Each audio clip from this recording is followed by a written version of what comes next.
How's everybody doing so far today? I feel like I'm session number 3. Do we need to get up and do some calisthenics and get moving around? We're good? Thank you. I'm Alan Muller. I'm the CEO of Emissary, and I've been in sales for 30 years.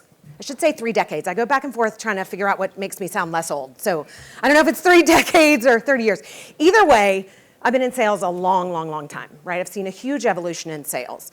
And when I first saw Emissary a few years ago, I looked at it and had reaction like a lot of our clients, a lot of our partners do, which is, where's this been my whole career, right? Where's this offering been? It was so elegant in its simplicity. And what Emissary provides is a curated network of about 10,000 former Fortune 2,000 to 3,000 buying executives from your target accounts. So if you're trying to sell to Amex or Starbucks or Deloitte or Schlumberger, what have you, we have an advisor from those companies that can help coach your sellers or your marketing teams on how they approach and sell to their former company. It's really incredible.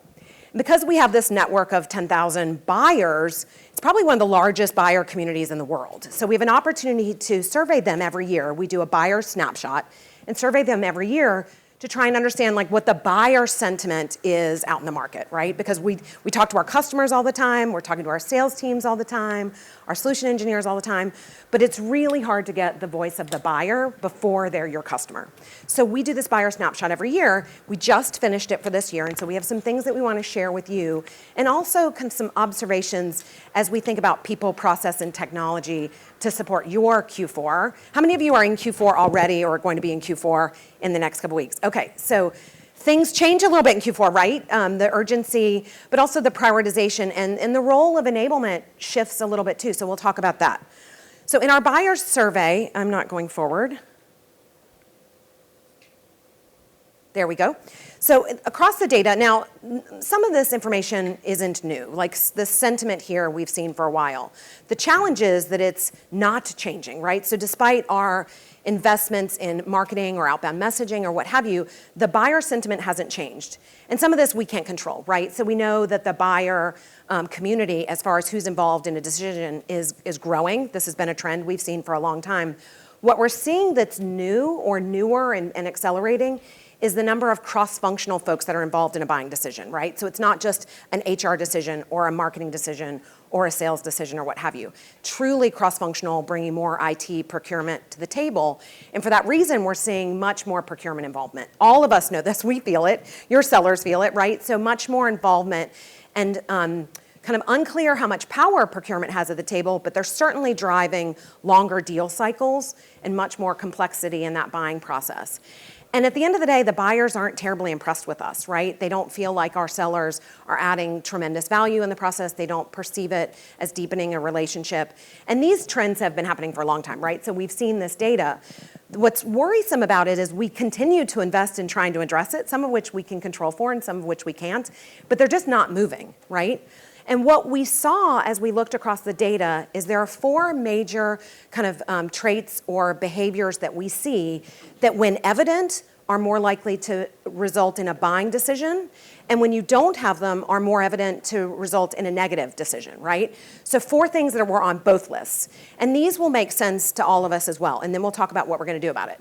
So does the seller or group of sellers deliver a personalized message to me demonstrating account intelligence? Like every buyer has been saying for a long time, I want them to know me. I want them to sell to me because they understand the context of my business. They understand my challenges, my roles, what our strategy is, and so they tailor that so it's much more valuable from an insight, and I feel like we end up having more of a meaningful dialogue.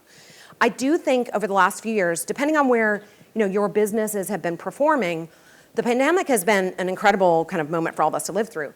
But as well, I think selling, for some organizations, because they were doing really, really well, selling became even more transactional than it had ever been before, right? Because it was hard to maintain those dialogues. You didn't necessarily have access to the customers to have those in-person meetings where you felt like you could chat. You're on Zoom, people show up, then they drop off quickly, right? So developing that meaningful engagement has gotten harder and harder, but it is critical to driving those value decisions and those buying decisions. And when we don't see them, when our sellers don't exhibit that behavior, then it likely results in a negative moment. So there are implications for enablement, right? You guys all know this. We're working on this all the time, and it's all about people, process, and technology. So I'm going to talk about some things that we've observed and what we've seen from some of our buying snapshot data, but also what the opportunity is for us from an enablement perspective to help address. Some of our very tactical. We'll spend the last couple minutes talking about what you can do in Q4. Because how many of you are told, like, Q4 is the time to stand down, don't bother the sales team? Come on. And I'm going to say, of course that makes sense, except that's a counterintuitive thing to do. So we'll talk about the little things that you can do that can actually drive performance and maintain your connection to the sales team that might impact the results. So let's start off with tools. So all this technology that we're all investing in, we've done the same thing, right? We're all investing in technologies in an effort to speed seller productivity, right? To improve efficiency and effectiveness. And the reality is we have a ton of tools. They're kind of like a jigsaw puzzle, right? So maybe they fit together, maybe not. None of them do everything that you want, so you kind of have to cover different pieces of what you're trying to accomplish, but it makes it really hard. There's no natural standard. And we've bought them for, efficiency, right, or effectiveness, and they're not actually doing both, right? In fact, we're seeing efficiency decline as we look at sellers spending 30% or less time actually selling. And that's a metric that's held for a long time. I'm sure you've seen this. Like, sellers don't spend as much time selling as we would want them to. And so we've introduced all of these tools to try and help them sell more, and it's not improving our efficiency at all. So you have to think about those puzzle pieces. So what can you do about it? So what we would say is you got to build an ecosystem that works together. The puzzle pieces have to fit together. And you have to be relentless in your review of how those puzzle pieces are fitting. How is our conditions changing that mean your needs for different types of solutions might be changing? You have to be relentless in an ROI discussion, both in measuring what you can, and this doesn't have to be perfect, elegant measurement, right? But measuring that you're getting the output or the results that you need, and also measuring your seller sentiment as it relates to some of those offerings, right? Because sellers are, whatever people might say about sales teams, they're incredibly motivated to perform. And if you have a solution that helps them do that, they will attach to it. So relying on sellers that are seeing positive results to help work across your ecosystem is really, really important. But you have to be relentless and also be honest with yourself. We've had discussions with some folks that say, we put 78% of our team through this particular thing or using this particular tool. Is it worth it for us to tackle the last 22% or 25% of the company? And being honest with yourself of good money after good money or bad money after good money as you make some of these investments. So you have to be relentless in making certain that those puzzle pieces still fit together because the conditions will change on you.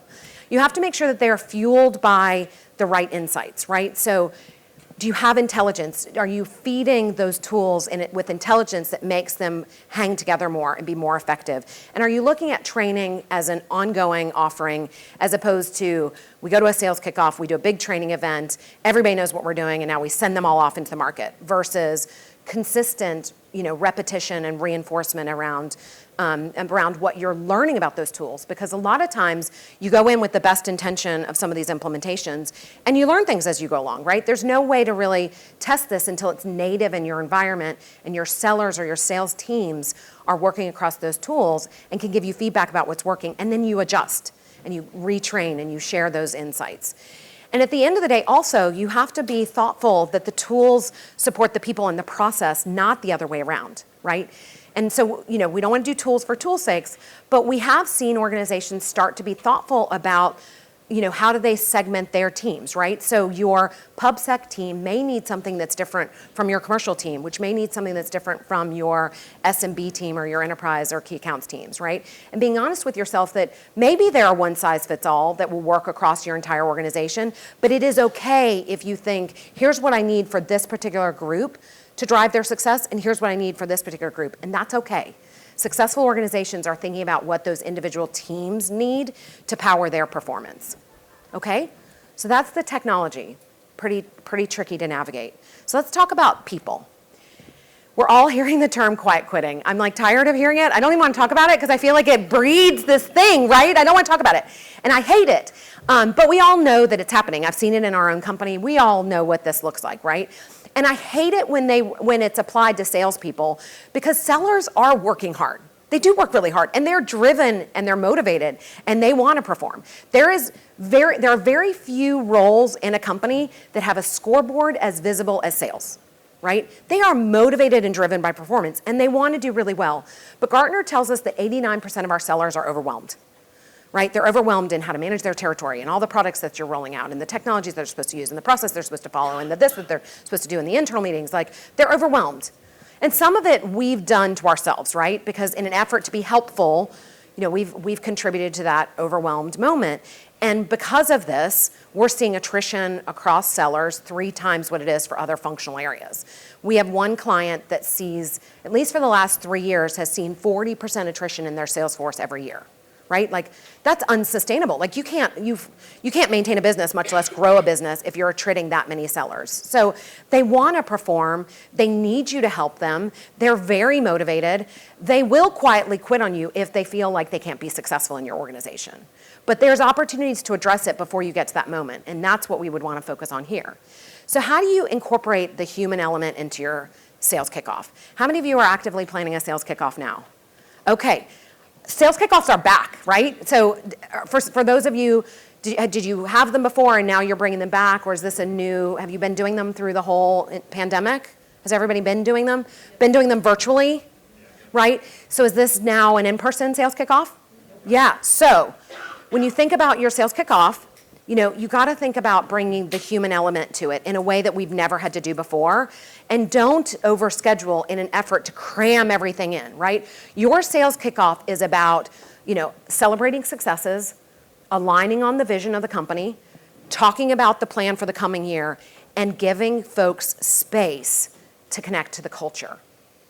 I used to work for a company. We would take everybody to Cancun for our sales kickoff, like this amazing location, glorious resort. We'd get there, we'd spend hundreds of thousands of dollars probably to take everybody there. We ended up taking half the company because everybody touches the sales kickoff, right? So we would get there and, crazy amount of work before. You guys all know what it takes to run all those different tracks and sessions and all the different pieces.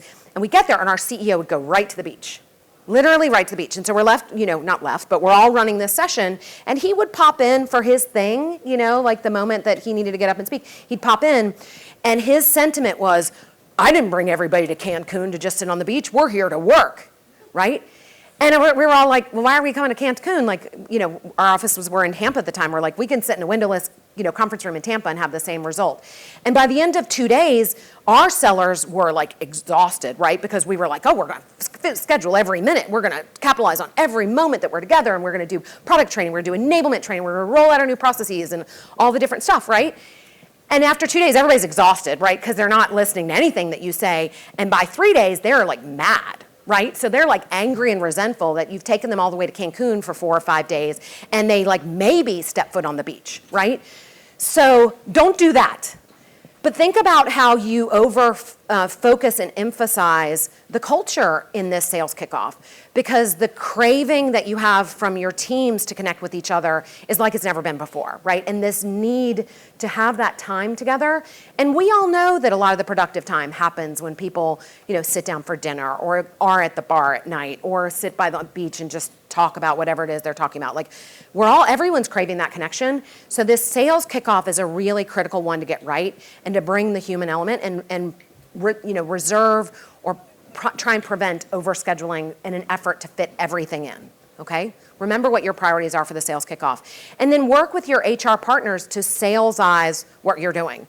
You have amazing partners that have engagement plans. They have mentorship strategy documents and things that you can take and incorporate that into your sales positions so that you can drive more HR engagement across the sales team. And that's something that enablement can do. So don't sit back, go partner with the HR team, read exit interviews so that you understand what the sellers are saying and really understand what their experience was like, right? You may have one seller that has an axe to grind or whatever it might be, but if you have 5 sellers say that they didn't believe they could be successful in your organization, or 10 sellers feel like they just didn't have enough product knowledge or support, then that's something that you can act on. So read the exit interviews, partner with HR to truly understand, and use some of those tools that HR has at their fingertips to start to incorporate them to support your people. And then finally, be predictable and credible. How many of you were at Dreamforce Folks go to Dreamforce? It was amazing. It was amazing. So we went to Dreamforce for the first time, and it was a smaller session than they had in years past. If any of you followed it, it was much smaller in-person session. But just the energy and the vibe and everybody being together, like it was just life-giving, right? Like we walked away totally high on walking down the streets of San Francisco, but totally high on like just the energy and the momentum around kind of enablement in the sales space. And we had an opportunity to hear the head of global enablement for Salesforce. I don't know if any of you know Jodie Koner. She's spectacular. I'm sure many of you have seen her speak. And one of the things she says is like, you've got to be predictable and credible. They have totally earned a seat at the table because everyone knows that when enablement gets involved in their sales process, they drive results. They're relentless in their measurement, and their sellers come to them and ask for help and partnership and make suggestions. And one of the things that Salesforce does is they have this concept of 2 by 2 by 2. Has anybody heard of this from an enablement perspective? 2 by 2 by 2. They dedicate 2 hours across 2 days, across 2 weeks a quarter for dedicated learning time, okay? So it's not like 5 days, right? It's not like block a whole day either, right? Where it's overwhelming for folks and it's hard to take them out of their natural environment. But it's predictable and people can plan around it because they're like, okay, a couple hours here, a couple hours there, like we can plan for it. It doesn't disrupt their day, and they show up for it because it's predictable in that it's regular, but it's also credible in that they know it's worth their time. So as much as you can build those kind of consistent moments across your enablement efforts, the folks will show up, right? And this isn't kind of the sheep dipping moment where you bring everybody in and take everybody through, a whole series of whatever it is, enablement or product training. It's consistent and credible. Okay? So those are some of our observations on the people. So let's talk process, and then we'll get to some other ideas of what we can do in Q4 specifically. So on sales process. So full disclosure, I was the global CRO of a company called Miller Heiman. So I don't know if anybody knows Miller Heiman. Okay. I live blue sheets. Like in my sleep, I dream and review blue sheets. So if anybody knows what that iconic intellectual property is, like I truly believe in methodology. I also worked at a company called Corporate Executive Board for a long time, and Matt Dixon is one of my best friends. Matt Dixon wrote the Challenger book, right? So I loved, if anybody's seen Matt's new book, I'll give him a little plug. The Jolt Effect is like spectacular. I will say he is on to something huge. So I'll give Matt a little plug here to go read that book. So I believe in sales methodology and process. Like I've lived it, I've coached it, I've worked it, I've sold it, right? So I truly believe in sales process. So I might be a little biased here, but I'm also very close to this space. And what I would say is over the last however many years, like probably 5 years ago, we started to really map out our sales process and methodology. We spent a lot of time mapping that out. And I remember one of the first companies that I launched Salesforce in, within our company, you could never go back in a stage. You could only go forward, right? And what we found, we know now, and then we see this through our buying snapshot data, is that selling processes are no longer linear. It is like a game of chutes and ladders. You get up to a certain point, and your buyer turns over, the budget is cut, priorities change, and you're right back down, and you got to work your way back up, right? You would say it's a roller coaster, but like there's no natural up in chutes and ladders. Like you slide down, and you got to climb back up. And our processes haven't adjusted to recognize that evolution, right? So you've got to go back and look at your processes to make certain that they truly map to your buyer journey, and talk to your buyers. Talk to your buyers and understand how they're buying from you. Because it used to be, as we said, about buying motions, and now a lot of these processes and methodologies have become about internal reporting and forecasting and what have you. But we know that processes, methodologies drive impact and results, and ultimately drive engagement, because if your sellers feel like they're successful, they're motivated to stay and win, right? So that's our challenge with sales process. Like we did them, 5 years ago or whatever it is, and we kind of haven't gone back to revisit. So you got to, I wouldn't say start over, but you got to align that buying process with your buyer's journey, right? And go back and make the adjustments that are appropriate based on what you know now. The world of buying has shifted very dramatically over the last few years, and go back and talk to those buyers and understand truly what your buyer journey is and make those adjustments on your buying process to reflect it. Double down on account planning. Everybody is talking about account planning. Everybody. How many are getting questions from sales partners, sales leads of like, I need a more mature account plan? I will tell you, all of our clients are talking about it. Everybody at Dreamforce was talking about it. It's kind of like what's old is new again on some of these things, actually. But the reality is, as I was mentioning, across the last few years, sellers have gotten, again, whether it's virtual world or sales process, whatever it might be, we've gotten a little sloppy in our account planning, right? And we've got to go back and revisit the process and the integrity of our account plans. Part of it is because you have to be honest with yourself about what you're missing, where are your gaps on those account plans, and what do you need to go do. From a Miller-Heiman perspective, where do you have red flags, if anybody remembers that? And red flag's not a bad thing, it's just a prompt that you need to go figure something out, right? And so going through the process of documenting your account plan, whether it's a big pursuit or whether it's a key account, however you define it, is critical because it helps keep our sellers honest about where they are and what they need to prioritize. And with a lot of our organizations, where you've got a ton of folks that are also involved in the selling process, right? So we've got more people involved from a buying perspective. We also have more people involved from a selling perspective. So we talk about sales engineers or solution engineers. You've obviously got sales leaders. You might have account managers or other folks that touch the account. Your SDR and BDRs might sit in the account. You certainly have sales leadership that wants to understand what's going on. So it's one of the best avenues to communicate what you're doing with that account plan and making certain you're clear on who's doing what and what roles are and how you keep everybody on track. So account planning is back, for sure. And if your sales leaders aren't asking you about it, then you should be pushing them because it is a methodology that is critical right now. As so many organizations are, it's not just about a net new pursuit, but a lot of our clients are doing tremendously well because they're expanding their footprint in existing relationships. And we all know that that's one of the faster paths to growth, and you have to have an account plan for them. And then finally, we talk about more agility. And it's not one and done. Like this is painting the Brooklyn Bridge stuff, right? So you get through the definition and you got to go back and revisit. And it doesn't mean that you are inconsistent. And it doesn't mean your sellers aren't going to come back to you and say, oh, you've changed your mind about something.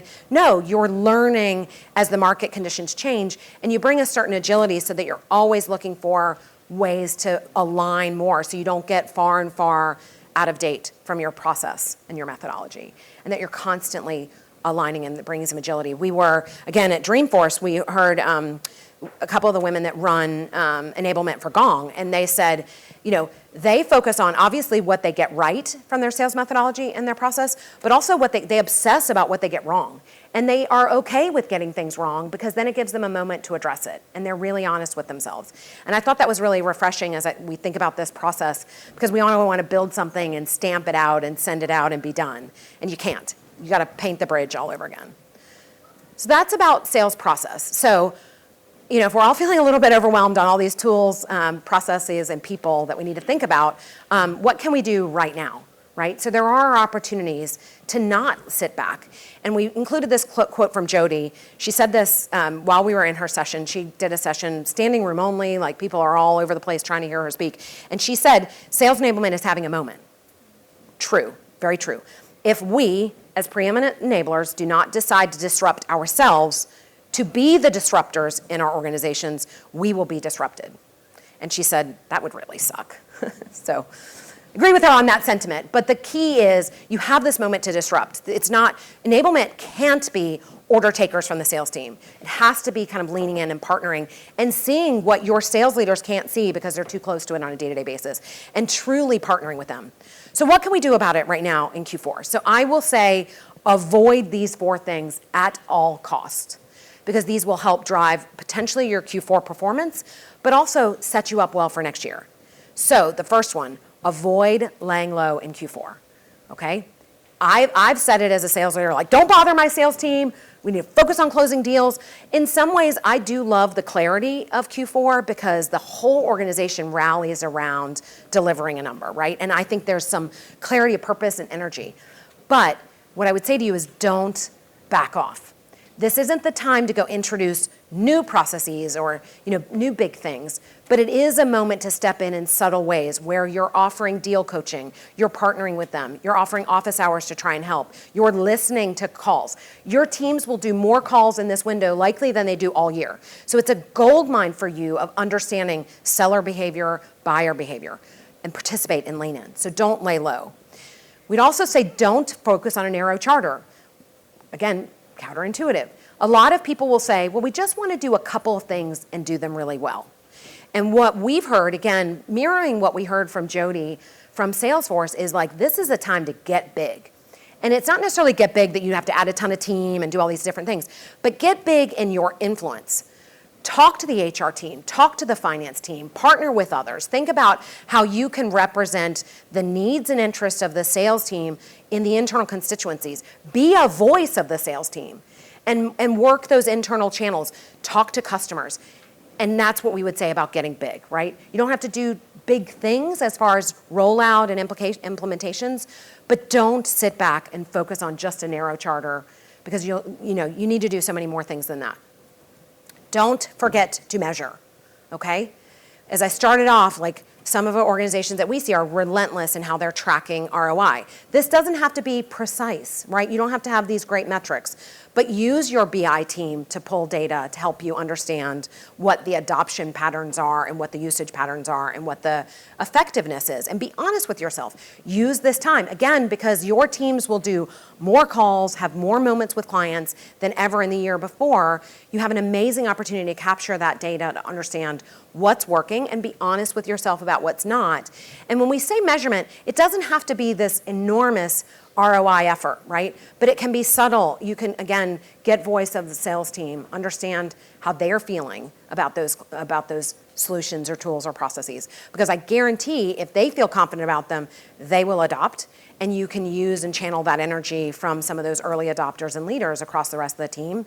So measure and be relentless in it.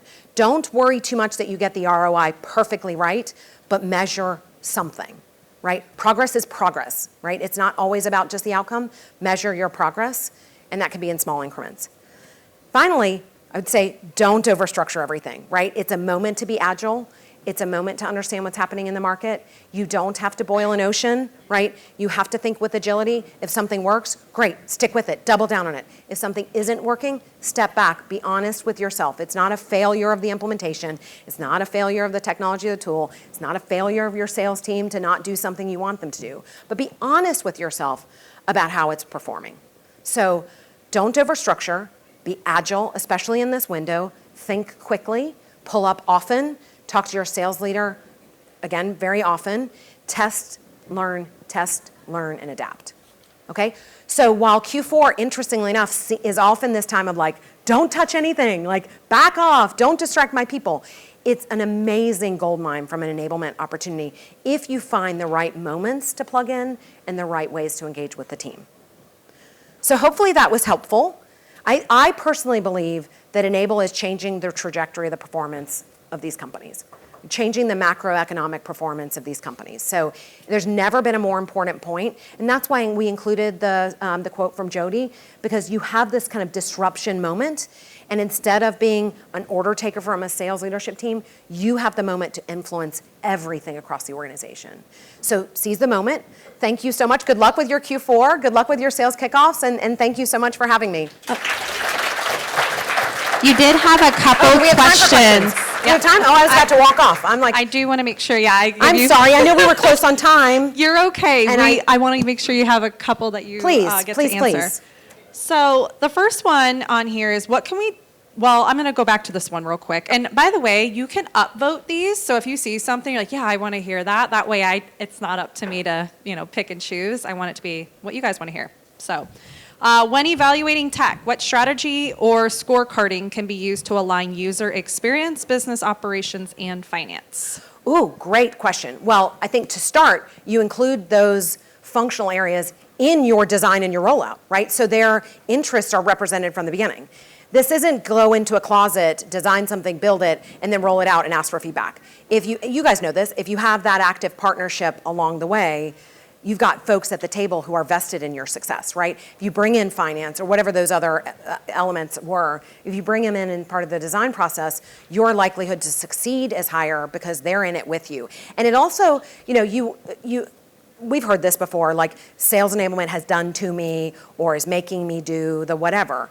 When you bring in all those groups, it is a company initiative, right? It's supported by the broader organization, especially when you get sales leaders involved. Like, again, the Gong leader said that she's in active discussions all the time with her CRO about their sales process, right? Like, what are they learning?